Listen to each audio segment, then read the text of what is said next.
శోభనం లేదా first night. ఈ రోజున చాలామంది అబ్బాయిలు ఫెయిల్ అవుతూ ఉండడానికి ప్రధానమైన కారణం పెర్ఫార్మెన్స్ యాంగ్జైటీ. తమ సెక్స్ సామర్థ్యం మీద తమకే రకరకాల అనుమానాలు ఉండడం, సరిగ్గా చేయగలమో లేదో అనే భయంతో గనక సెక్స్ మొదలు పెడితే ఆ భయం వాళ్ళకి చివరికి ఆందోళనగా మారి నిజంగానే ఆ రోజు ఫెయిల్ అవుతూ ఉంటారు. కొంతమందికి అయితే ఈ తొందరగా వీర్యం పడిపోతూ ఉంటుంది, శీఘ్రస్ఖలనం జరుగుతూ ఉంటుంది. చాలామంది అబ్బాయిలకి ఆ ఫస్ట్ నైట్ రోజు అనేది బంధువులందరూ కలిసి వాళ్ళ మగతనానికి ఒక టెస్ట్ పెట్టినట్టుగా ఫీల్ అవుతూ ఉంటారు. సరే, బాగానే ఉంది, అప్పటివరకు సెక్స్ అనుభవం లేని అదే ఫస్ట్ టైం సెక్స్ అయిన అబ్బాయిలు ఫస్ట్ నైట్ రోజు తడబడ్డారు, ఆందోళన పడ్డారు, టెన్షన్ పడ్డారంటే మనం అర్థం చేసుకోవచ్చు, వాళ్ళకి అదే ఫస్ట్ టైం కాబట్టి. కానీ అప్పటికే చాలాసార్లు సెక్స్లో పాల్గొన్న వాళ్ళు, గర్ల్ ఫ్రెండ్స్ ఉన్నవాళ్ళు, 2-3 గర్ల్ ఫ్రెండ్స్ ఉన్నవాళ్ళు, ఇట్లాంటి వాళ్ళు కూడా ఆ ఫస్ట్ నైట్ రోజు వాళ్ళు తడబడుతూ ఉంటారు. కొంతమంది అయితే తమకి ఇంతకుముందే ఈ సెక్స్ అనుభవాలు ఉన్నాయి అనే విషయం ఆ ఫస్ట్ నైట్ రోజున అమ్మాయికి తెలిస్తే ఆ అమ్మాయి ఏమనుకుంటుందో, తమని ఎక్కడ అనుమానిస్తుందో అనే భయంతో ఆ విషయం తెలియకుండా దాచాలని ప్రయత్నం చేసి వాస్తవంగా ఆ ప్రయత్నం ఫెయిల్ అయ్యి లేనిపోని గందరగోళానికి గురై మొత్తానికి వాళ్ళు నీళ్ళు గారిపోతూ ఉంటారు. సరే, ఇంతకుముందు ఈ అబ్బాయి ఈ ఫస్ట్ నైట్ రోజు ఈ పెళ్లి కొడుకు ఇంతకుముందు ఏదైనా వేసి దగ్గరకో లేదా వేరే అమ్మాయి దగ్గరకో వెళ్ళి ఉంటే, అప్పుడు అతను ఫెయిల్ అయి ఉంటే గనక ఆ విషయం వాళ్ళిద్దరి మధ్య ఉంటుంది. ఆ అమ్మాయికి ఆ అబ్బాయికి బయటికి అందరికీ తెలియదు. కానీ ఫస్ట్ నైట్ రోజు పరిస్థితి వేరు. వీళ్ళిద్దరిని రహస్యంగా సెక్స్ చేసుకోమని చెప్పి బహిరంగంగా ఈ బంధువులందరూ కలిసి వీళ్ళిద్దరిని లోపల తోసే ఒక విచిత్రమైన ఆచారం మన ఈ ఫస్ట్ నైట్. కొంతమంది అబ్బాయిలకైతే అసలు ఆ లోపలికి వెళ్తూ ఉంటే ఒక ఎగ్జామ్ హాల్లోకి వెళ్తున్న ఫీలింగ్ కలుగుతూ ఉంటుంది. ఎంత బాగా చదువుకున్నా, ఎంత బాగా ప్రిపేర్ అయినా కూడా మనకి ఎగ్జామ్ హాల్లోకి వెళ్ళేటప్పుడు ఎక్కడో తెలియని ఒక ఆందోళన మనసులో మనకి స్టార్ట్ అవుతూ ఉంటుంది.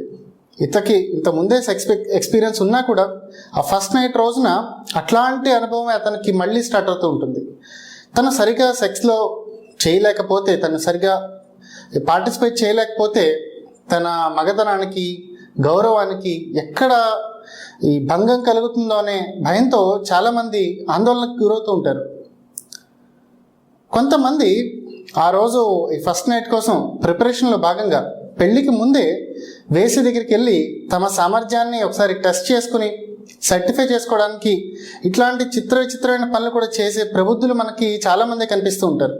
సో వీటన్నిటికీ తోడు పెళ్ళి అంటే దానికి ఆ రోజుకి ఒక 10-15 రోజుల ముందు నుంచే ఈ షాపింగ్ హడావిడి, ఈ చుట్టాలు రాకపోకలు, సరిగా నిద్ర లేకపోవడం, అర్ధరాత్రి ముహూర్తాలు, సరైన ప్రశాంతమైన పీస్ ఆఫ్ మైండ్ లేకపోవడం, ఇవన్నీ కూడా చాలామందిలో ఈ కొత్తగా పెళ్ళైన ఈ దంపతుల్లో ఈ ఫస్ట్ నైట్ రోజున ప్రభావం చూపుతూ ఉంటాయి. వాళ్ళు ఫెయిల్ అవడానికి ప్రధాన కారణాల్లో ఒకటి ఈ తెలియని అలసట. ఇక మగాడు తాను సెక్స్ వరకే పరిమితమైన అమ్మాయి, అంటే ఫిజికల్ రిలేషన్ వరకు మాత్రమే ఉండే ఒక అమ్మాయి గత చరిత్ర ఎలా ఉన్నా, ఆ అమ్మాయి ఎవరితో తిరిగినా, ఆ అమ్మాయి క్యారెక్టర్ ఎలా ఉన్నా కూడా పెద్దగా పట్టించుకోడు. కానీ తన జీవితంలోకి భారీగా వచ్చే అమ్మాయి మాత్రం కన్యగా ఉండాలి, చాలా పవిత్రంగా ఉండాలని అనుకుంటూ ఉంటాడు. ఈ విషయాన్ని గుర్తించడానికి లేదా తెలుసుకోవడానికి చాలామంది ఆ ఫస్ట్ నైట్ రోజున రకరకాల పరిశోధనలు చేస్తూ ఉంటారు. మేము చాలా ఓపెన్ మైండెడ్, మేము అసలు అట్లాంటి పట్టించుకోము, మాకు ఇలాంటి అసలు ఆలోచనలే రావు అని చెప్పే చాలామంది కూడా వాళ్ళకి తెలుసో లేదా తెలియకుండానో ఆ రోజు ఖచ్చితంగా ఆ అమ్మాయి గురించి తెలుసుకోవడానికి రకరకాల పరిశోధనలు చేస్తూ ఉండడం చాలా సాధారణంగా జరుగుతూ ఉంటుంది. ఆ ఫస్ట్ నైట్ రోజున ఆ అమ్మాయి కదలికలని నిశితంగా పరిశీలిస్తూ ఉండడం, ఆ అమ్మాయి సెక్స్ విషయంలో తీసుకునే చొరవని గమనిస్తూ ఉండడం, అట్లాగే ఆ అమ్మాయి ఫేస్ ఫీలింగ్స్, అమ్మాయి బాడీ లాంగ్వేజ్, అట్లాగే ఆ అమ్మాయి యోని బిగుతు ఎలా ఉంది, కన్నెపర ఉందా లేదా, రక్తం వచ్చిందా, ఆ అమ్మాయికి పెయిన్ వచ్చిందా, ఇట్లాంటి అడ్డమైన డౌట్లతో రకరకాల పరిశోధనలు ఆ అమ్మాయి మీద చేస్తూ ఉంటారు. చిన్న అనుమానం, అతనికి ఆ అమ్మాయి మీద ఒక చిన్నపాటి అనుమానం గనక అతని మనసులోకి వచ్చింది అంటే చక్కటి అభిమానంతో నిండిపోవాల్సిన రాత్రి అతని మనసు గందరగోళానికి గురవుతుంది. అతని శరీరం అతనికి సహకరించడం మానేస్తుంది. ఫస్ట్ నైట్ లేదా ఈ శోభనం అనేది తొలి రాత్రి. ఇది చక్కటి ప్రశాంతమైన ఏకాంత వాతావరణంలో జరగాల్సిన ఒక ప్రక్రియ. కొంతమంది అబ్బాయిలకి లోపలికి వెళ్ళాక బయట తమ బంధువులు అంటే ఈ పేరెంట్స్ కానీ అన్నయ్య తమ్ముడు వీళ్ళు తమ గురించి ఏం ఆలోచిస్తున్నారో అంటే లోపల తాము ఏం చేస్తున్నామని ఆలోచిస్తున్నారో అనే ఆలోచన కనుక అతనికి కదిలితే మనసులో కనుక కలిగితే అదొక చిరాకులాగా మారుతూ ఉంటుంది. అది అతని పెర్ఫార్మెన్స్ పైన ఖచ్చితంగా ప్రభావం చూపుతుంది. ఇక ఈ ఫస్ట్ నైట్ రోజున చక్కటి అభిమానం, ఆప్యాయత, అనురాగం, నమ్మకం, ఒకళ్ళ గురించి ఆ కొత్త దంపతులు ఇద్దరు ఒకళ్ళ గురించి ఒకళ్ళు తెలుసుకోవాలి అని చేసే ప్రయత్నం ఇవన్నీ కూడా జరగాలి. కానీ అలాంటి టైంలో అలాంటి అనురాగం ప్లేస్లో ఈ అనుమానాలు, ఆలోచనలు, ఆతృత, ఆందోళన ఇవి గనక మనసులోకి వస్తే అవంతా మనసుని నిండిపేస్తే ఒక రకమైన డిస్టర్బెన్స్ అతనికి ఆవరించేసి వాస్తవానికి అతనికి ఏ రకమైన సెక్స్ సమస్యలు లేకపోయినా కూడా అన్ని సమస్యలు ఒక్కసారి మీద పడినట్టు అనిపించి నిజంగానే ఏమీ చేయలేక ఫెయిల్ అయిపోతూ ఉంటారు. ఒక్క విషయం మాత్రం ఖచ్చితంగా గుర్తుపెట్టుకోవాలి. గొప్ప సెక్స్ సామర్థ్యంతో ఆ కొత్తగా వచ్చిన అమ్మాయి దగ్గర అంటే ఆ భార్య దగ్గర ఆ రోజు ఆ రాత్రి మీరు పెద్ద పోటుగాడని ఒక పెద్ద మగాడని ప్రూవ్ చేసుకోవాల్సినంత అత్యవసరం అగత్యం ఎంత మాత్రం ఉండదు. మీరు ఆ అమ్మాయి దగ్గర ఏమైనా సర్టిఫికేట్ తీసుకోగలదు. ఇట్లాంటి అతి ఆలోచనలు, అతి ఆతృతలు ఇవే వాస్తవానికి పోటుగాడు కాదు కదా మిమ్మల్ని ఎందుకు పనికిరాని చేతగనవాడి చేస్తూ ఉంటాయి. ఆ ఒక్క రాత్రి కనుక మీరు సరిగా చేయలేకపోతే మీ బంధువులేమి పొద్దున్న లేచాక మీ మగతనాన్ని వేలు పెట్టి చూపించడం లాంటివి జరగవు. అది గుర్తుపెట్టుకోండి. అంతేకాదు పొద్దున్న లేచాక రాత్రి సరిగ్గా చేయలేకపోయినంత మాత్రాన మీకు చక్కటి చేతులతో కాఫీ ఇవ్వాల్సిన అమ్మాయి విడాకులు డైవర్స్ పేపర్స్ ఏమీ పంపించదు. అనవసరమైన ఆందోళనకు గురే ఏదో చేయాలని మొత్తానికి ఏమీ చేయకుండా ఫెయిల్ కావద్దు. ఈ ఫస్ట్ నైట్ అయిపోయిన తర్వాత ఈ పెళ్లి హడావిడి అంతా పూర్తయిన తర్వాత మీ ఇద్దరు ఒక కాపురంలోకి వచ్చిన తర్వాత అప్పటికి ఇంకా పిల్లలు ఉండరు కాబట్టి మీకు కావాల్సిన ఏకాంత రాత్రులు, చక్కటి వెన్నెల రాత్రులు, హనీమూన్ టైంలో, ఆ తర్వాత కాపురంలోకి వచ్చాక కూడా కావాల్సిన ప్రశాంతమైన రాత్రులు మీకు దొరుకుతూ ఉంటాయి. అలాంటి టైంలో మీరెంత పోటుగాడో మీరెంత మగాడో మీ కొత్త భార్యకి ఎన్నిసార్లు కావాలంటే అన్నిసార్లు, ఎన్ని వందలు వేల సార్లు కావాలంటే అన్ని వందల వేల సార్లు మీరు ప్రూవ్ చేయొచ్చు. అంతేగాని తొందరపడి ఏదో చేసేద్దామనే ప్రయత్నంలో అసలు ఏమీ చేయలేని పరిస్థితికి మాత్రం ఈ ఫస్ట్ నైట్ రోజున దిగజారకండి. ఫస్ట్ నైట్ ప్రతి ఒక్కళ్ళు టెన్షన్ పడతారు. అందులో మీరు కూడా ఒకళ్ళు. అంతే, మీకు వరకు మాత్రమే వచ్చిన సమస్య కాదు. నమస్తే.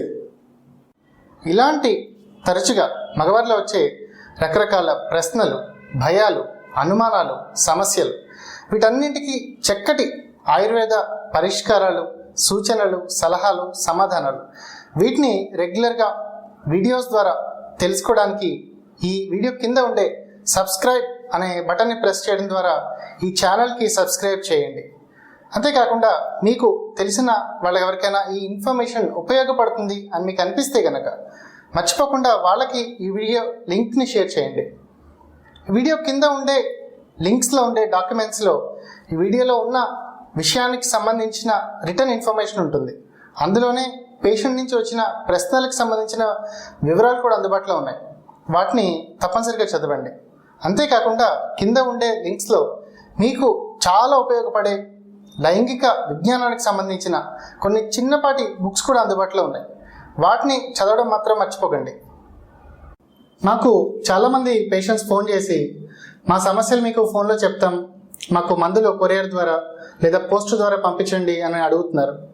మరికొంతమంది మా రిపోర్ట్స్ని మీకు మెయిల్ చేస్తాం లేదా వాట్సాప్ చేస్తాం, దానికి సంబంధించిన మందులు చెప్తే మేము ఇక్కడ కొనుక్కుంటాం. ఇట్లాంటి ఫోన్స్ కూడా మాకు రెగ్యులర్గా వస్తున్నాయి. వాస్తవానికి ఇలాంటి పోస్ట్ ద్వారా లేదా కొరియర్ ద్వారా చికిత్సలు, ఇట్లాంటి పద్ధతులు ఆయుర్వేద వైద్య విధానానికి పూర్తిగా వ్యతిరేకం. పేషెంట్ని ప్రత్యక్షంగా చూసి అతని బరువు, అతని వయసు, జీవన విధానం, అతని వృత్తి, అతని భార్యతో అతనికి ఉన్న అనుబంధం, ఇతర స్త్రీలతో అతనికి ఉన్న లైంగిక అనుబంధాలు వీటి గురించి పూర్తి వివరాలు తీసుకుని నాడి చూసి అతని శరీర తత్వాన్ని అంచనా వేసుకుని అప్పుడు మాత్రమే ప్రాపర్ ట్రీట్మెంట్ అనేది ప్లాన్ చేసి మొదలు పెట్టడం జరుగుతుంది. ఒకవేళ మీరు దూరంగా ఉన్నా, రాలేని పరిస్థితిలో ఉన్నా కూడా మొదటిసారి వరకు పేషెంట్ని ప్రత్యక్షంగా హాస్పిటల్లో చూసాకే ట్రీట్మెంట్ మొదలుపెట్టడం జరుగుతుంది. లైంగిక సమస్యలు అనేవి వాస్తవానికి చాలా చిన్న సమస్యలు, కానీ మగవారిని ఇవి చాలా కంగారుకి, ఆందోళనకి, ఒత్తిడికి గురి చేస్తాయి. ఇట్లాంటి భయాన్ని, ఇట్లాంటి పేషెంట్లో ఉండే ఈ టెన్షన్ని క్యాష్ చేసుకోవాలి అనే వాణిజ్యపరమైన ధోరణికి మేము పూర్తిగా వ్యతిరేకం. ఇట్లాంటి అనైతిక విధానాలు మేము ఎప్పుడు పాటించాం. ఒకవేళ ట్రీట్మెంట్ పరంగా మీకు ఎక్కువ నెలలు మందులు అవసరమైన పక్షంలో ప్రతిసారి మీరు రాలేని పరిస్థితి ఉంటే కనుక అట్లాంటప్పుడు 1-2 సార్ల వరకు మేము కొరియర్ ద్వారా లేదా పోస్ట్ ద్వారా మందులు పంపించడానికి ప్రయత్నిస్తాం. కానీ ఇలా ప్రతిసారి చేయడం అంటే మాత్రం కుదరదు. నిజానికి ఇలా చేస్తే గనక మనం అనుకున్న రిజల్ట్ కూడా సరిగ్గా రాదు. ప్రతి లైంగిక సమస్యకి సుదీర్ఘమైన నెలలు, సంవత్సరాల ట్రీట్మెంట్ అవసరం ఉండదు.